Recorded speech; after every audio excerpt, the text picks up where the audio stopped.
Rekan RKN dimanapun Anda berada, kembali lagi bersama Diskusi Titik Temu bersama saya, host Anda, Pangeran Ahmad Nurdin. Pada sore ini ini diskusinya memang 1 jam 1/4 ini nggak terasa nih dengan dua pembicara, berdua loh cuman kita bicara. Biasanya diskusi ini berempat gitu kan, ini berdua mantul nggak terasa. Udah hampir 1,5 jam jatah kita untuk ngobrol nih. Kita sudah sampai di sesi terakhir dari pembahasan kita hari ini. Ruwetnya tahapan pemilu 2024.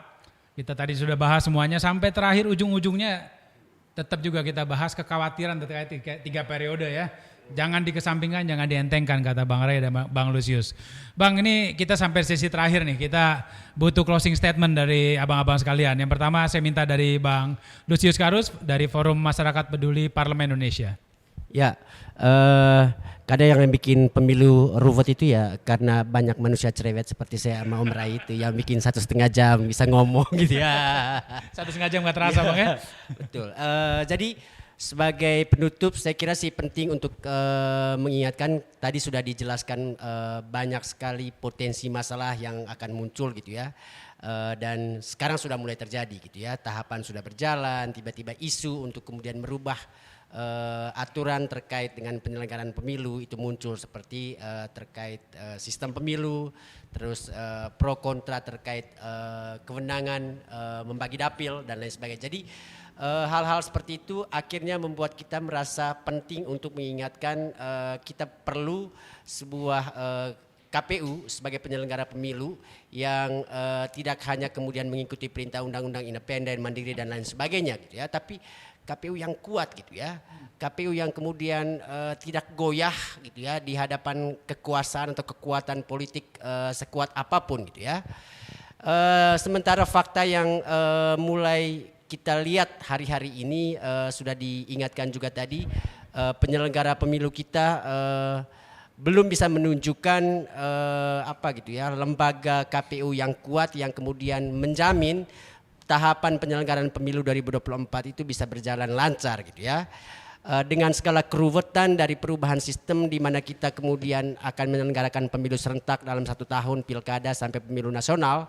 Saya kira modal awal yang ditunjukkan oleh penyelenggara pemilu ini membuat kita kemudian merasa perlu untuk sanksi, dan karena itu kesangsian itu kemudian melahirkan dorongan agar KPU ini bisa meningkatkan kualitasnya dengan menjaga independensi dan paling penting menjadikan lembaganya itu kuat gitu ya. Kalau DPR sih selama ini kita dorong kuat-kuat tapi sampai sekarang nggak kuat-kuat gitu ya, malah semakin lemah gitu ya.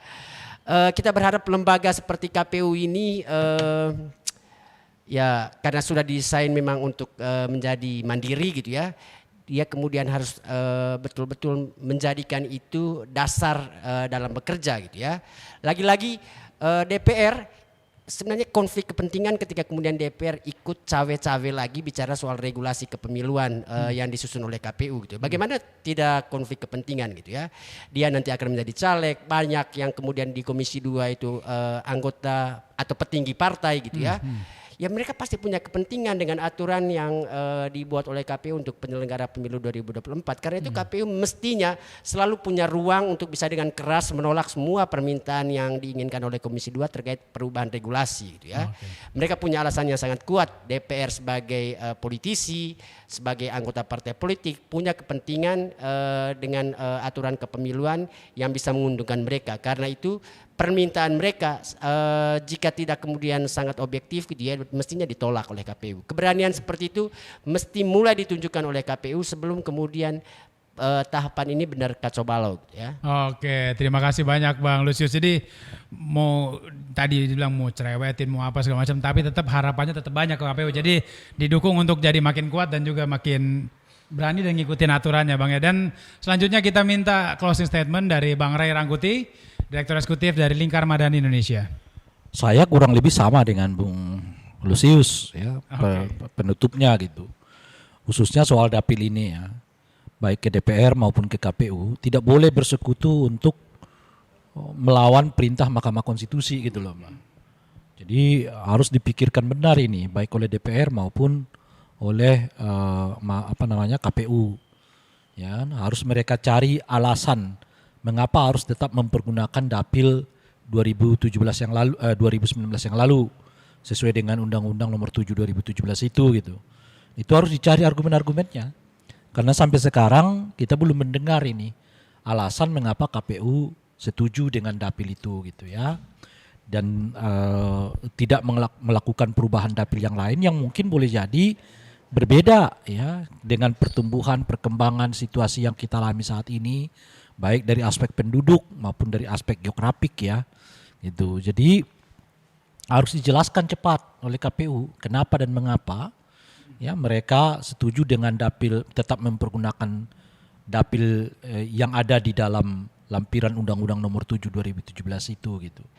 Pun kepada DPR tentu kita berharap ya, meskipun ya di dalam aturan dinyatakan bahwa ya semua produk pembuatan undang-undang itu harus dikonsultasikan ke DPR gitu ya.